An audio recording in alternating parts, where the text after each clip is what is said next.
Most engineering colleges teach you engineering, but very few actually prepare you to be engineers. Because engineering isn't something you memorize. It's a skill which you build through practice, through doing. Medical students learn with real doctors in real hospitals. Why shouldn't engineers do the same? This is Shetty Institute of Technology, where learning doesn't just stay in classrooms.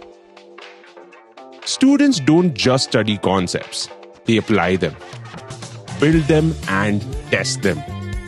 Hackathons aren't just events here, they are part of everyday campus life.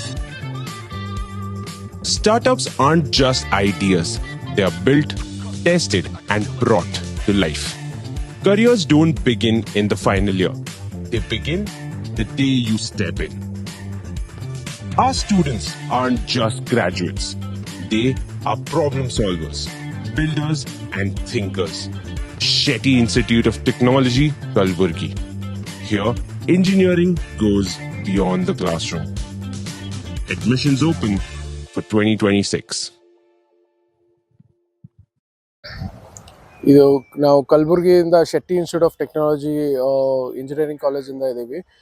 ನಮ್ಮ principal ಮತ್ತು ನಾವು ಇಬ್ಬರು directors ಇದ್ದೀವಿ ಕಾಲೇಜ್ದು. ಒಂದು ಭಾಳ important announcement ಮಾಡಬೇಕಿತ್ತು. ಅದು ಶೆಟ್ಟಿ ಇನ್ಸ್ಟಿಟ್ಯೂಟ್ ಆಫ್ ಟೆಕ್ನಾಲಜಿ ಮತ್ತು TCS ಟಾಟಾ ಕನ್ಸಲ್ಟೆನ್ಸಿ ಸರ್ವಿಸ್, ಇದು ಏಷ್ಯಾಸ್ ಲಾರ್ಜೆಸ್ಟ್ IT ಕಂಪ್ನಿ ಇದೆ TCS. ನಾವು ಮತ್ತು TCS ಅವರು ಪಾರ್ಟ್ನರ್ಶಿಪ್ ಮಾಡ್ತಾ ಇದ್ದೀವಿ. ಒಂದು MOU ಸೈನ್ ಮಾಡ್ತಾ ಇದ್ದೀವಿ for placement activities in Kalaburagi. So TCS ಅವರು ಗುಲ್ಬರ್ಗಾಲಿ ಅವ್ರು ಬೇಸ್ ಮಾಡಿಬಿಟ್ಟು ಇಲ್ಲಿನ ರೀಜನ್ ಹುಡುಗರಿಗೆ ಎಲ್ಲ ಟ್ರೈನ್ ಮಾಡಿ ಅವರೇ ಪ್ಲೇಸ್ಮೆಂಟ್ ಮಾಡ್ತಾ ಇರೋದು. ಇದು ಜವಾಬ್ದಾರಿ TCS ಅವ್ರು ತೊಗೊತಾ ಇದ್ದಾರೆ. ಸೊ ಇದು ಭಾಳ ಹೆಮ್ಮೆಯ ವಿಷಯ ನಮಗೆ. ನಮ್ಮ ಕಲಬುರ್ಗಿ, ನಮ್ಮ ಕಾಲೇಜ್ ಅಷ್ಟೇ ಅಲ್ಲ, ನಮ್ಮ ಕಲಬುರ್ಗಿ ರೀಜನ್, ಎಂಟೈರ್ ನಮ್ಮ ನಾರ್ತ್ ಕರ್ನಾಟಕ ರೀಜನ್ ಅವ್ರಿಗೆ ಭಾಳ ಹೆಮ್ಮೆಯ ವಿಷಯ. ನಮ್ಮ ಅಂಥ ಆಪರ್ಚುನಿಟಿ ನಮ್ಮ ಗುಲ್ಬರ್ಗ ಅವ್ರಿಗೆ ತಂದಿರೋದಕ್ಕೆ ನಾವು ಎಲ್ಲರಿಗೂ ಅನೌನ್ಸ್ಮೆಂಟ್ ಮಾಡಬೇಕಂತ ಅಂದ್ಕೊಳ್ತಾ ಇದ್ದೀವಿ. ಬಿಕಾಸ್ ನಮ್ಮ ಕಲ್ಯಾಣ ಕರ್ನಾಟಕ ಭಾಗವ್ರಿಗೆ, ನಮ್ಮ ಕಲಬುರ್ಗಿ ರೀಜನ್ ಇರೋರಿಗೆ ಎಲ್ಲರಿಗೆ ಏನೂ ಆಪರ್ಚುನಿಟಿ ಇಲ್ಲ, ಜಾಬ್ಸ್ ಇಲ್ಲ ಅನ್ನೋದು ಭಾಳ ಬರುತ್ತೆ. ಬಟ್ ಇಂಥ ಆಪರ್ಚುನಿಟಿ ಸಿಕ್ಕರೆ ಅಂದರೆ we should not miss it ಅಂತ ನಮ್ಮ ಕ್ಯಾಂಪಸ್ಸಲ್ಲಿ ಟ್ರೈನಿಂಗ್ ಆ್ಯಂಡ್ ಪ್ಲೇಸ್ಮೆಂಟ್ ಆ್ಯಕ್ಟಿವಿಟೀಸ್ ಎಲ್ಲ TCS ಅವರೇ ಮಾಡೋದು, ಪ್ಲೇಸ್ಮೆಂಟ್ ಅವ್ರ ಕಡೆಯಿಂದ ಮಾಡೋದು. ಆ್ಯಂಡ್ ಎನಿ ಸ್ಟೂಡೆಂಟ್ಸ್ ಇವಾಗ ಫಸ್ಟ್ ಬ್ಯಾಚಲ್ಲಿ ನಾವು ನಮ್ಮ ಸ್ಟೂಡೆಂಟ್ಸಿಂದ ಸ್ಟಾರ್ಟ್ ಮಾಡ್ತಾ ಇದ್ದೀವಿ. ನೆಕ್ಸ್ಟ್ ಬ್ಯಾಚಲ್ಲಿ ಇನ್ನೊಂದು 6 ತಿಂಗಳಲ್ಲಿ ನಾವು ಇದು entire north Karnataka, entire Kalaburagi ರೀಜನ್ಗೆ ಓಪನ್ ಅಪ್ ಮಾಡೋ ಪ್ಲ್ಯಾನಲ್ಲಿದ್ದೀವಿ. ಸೊ ಇಂಥ ಆಪರ್ಚುನಿಟಿ ಯಾರೇ ಅಸ್ಪೈರಿಂಗ್ ಸ್ಟೂಡೆಂಟ್ಸ್ ಇರಲಿ, ಯಾರೇ ಅಸ್ಪೈರಿಂಗ್ IT ಪ್ರೊಫೆಷ್ನಲ್ಸ್ ಇರಲಿ, ಇಂಥವ್ರಿಗೆಲ್ಲರಿಗೂ ಇದು ಆಪರ್ಚುನಿಟಿಯಿಂದ ಫುಲ್ ಅಡ್ವಾಂಟೇಜ್ ತಗೊಳ್ರಿ, ಫುಲ್ ಬೆನಿಫಿಟ್ ತಗೊಳ್ರಿ ಅಂತ ಹೇಳ್ಬೇಕು ಅನ್ಕೊತೀನಿ. ಇದು ಎಜುಕೇಷನ್ ಕ್ರೈಟೀರಿಯಾ ಏನಿದೆ? ಇದಕ್ಕೆ ನಿಮ್ಮ ಬೇಸಿಕ್ ಡಿಗ್ರಿ ನೀವು ಪಾಸ್ ಆಗಿರಬೇಕು. ಮಿನಿಮಮ್ 60% ಬೇಸಿಕ್ ಡಿಗ್ರಿ ಪಾಸ್ ಆಗಿರಬೇಕು. ಡಿಗ್ರಿ ಪಾಸ್ ಆಗಿದ್ದರೆ ನಿಮ್ಗೆ ಈ ಆಪರ್ಚುನಿಟಿ ಬೆನಿಫಿಟ್ ತೊಗೊಬೋದು. ಇದರಿಂದ ಇಷ್ಟಿದ್ರೇನು ಸಾಕು. ಯಾಕಂದರೆ ಏನಾಗುತ್ತಂದರೆ ಇವಾಗ ಜಾಬ್ಸ್ ಹೋದರೆ ಎಲ್ಲರೂ ಮಾರ್ಕ್ಸ್ ಎಲ್ಲ ಸ್ಕೋರ್ ಮಾಡ್ತಾರೆ, ಬಟ್ ಟೆಕ್ನಿಕಲ್ ಆಸ್ಪೆಕ್ಟಲ್ಲಿ ಎಲ್ಲರೂ ಚೆನ್ನಾಗಿರ್ತಾರೆ. ಬಟ್ ಇಂಟರ್ವ್ಯೂ ಹೋದ್ಮೇಲೆ ಅಲ್ಲಿ ಫೇಲ್ ಆಗೋದು, ಭಾಳಷ್ಟು ಜನ ಫೇಲ್ ಆಗೋದು. ಇಂಟರ್ವ್ಯೂ ಹೋದ್ಮೇಲೆ ಅವ್ರ ಹತ್ರ ಸ್ಕಿಲ್ಸ್ ಇರಲ್ಲ.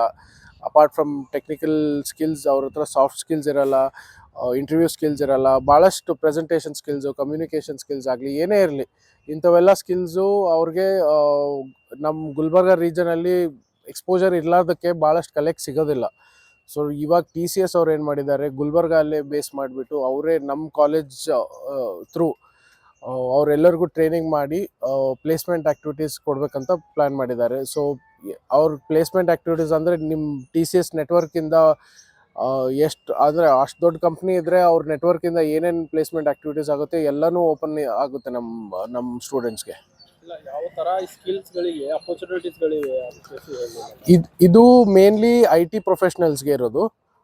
ಇವಾಗ ನೀವು ಯಾರಿಗಾದರೂ ಐ ಟಿ ಜಾಬಲ್ಲಿ ಎಸ್ಪೈರ್ ಮಾಡಬೇಕಾದ್ರೆ, IT ಪ್ರೊಫೆಷ್ನಲ್ ಐ ಟಿ ಫೀಲ್ಡಲ್ಲಿ ಹೋಗ್ಬೇಕಂದ್ರೆ ಏನೇನು ಬೇಕಾಗುತ್ತಲ್ಲ ಅದೆಲ್ಲ ನಿಮಗೆ ಟ್ರೈನ್ ಮಾಡ್ತಾರೆ. ಬಿಕಾಸ್ TCS ಮೇನ್ ಇರೋದು IT ಕಂಪ್ನಿ. ಸೊ ಅವ್ರ ಏನು ಎಲ್ಲ ಅಸ್ಪೈರಿಂಗ್ IT ಪ್ರೊಫೆಷ್ನಲ್ಸ್ಗೆ ಒಂದು ಆಪರ್ಚುನಿಟಿ ಕೊಡ್ತಾ ಇದ್ದಾರೆ. ನನ್ನ ಹೆಸರು ಅನಿರುದ್ಧ್ ಶೆಟ್ಟಿ ಅಂತ. ಇವ್ರು ಸಿದ್ಧಾರ್ಥ್ ಶೆಟ್ಟಿ ಡೈರೆಕ್ಟರ್ಸ್ ಆಗಿರ್ಬೋದು. ಇವರು ಡಾಕ್ಟರ್ ಪ್ರಭು ಅಂತ ನಮ್ಮ ಕಾಲೇಜ್ ಪ್ರಿನ್ಸಿಪಲ್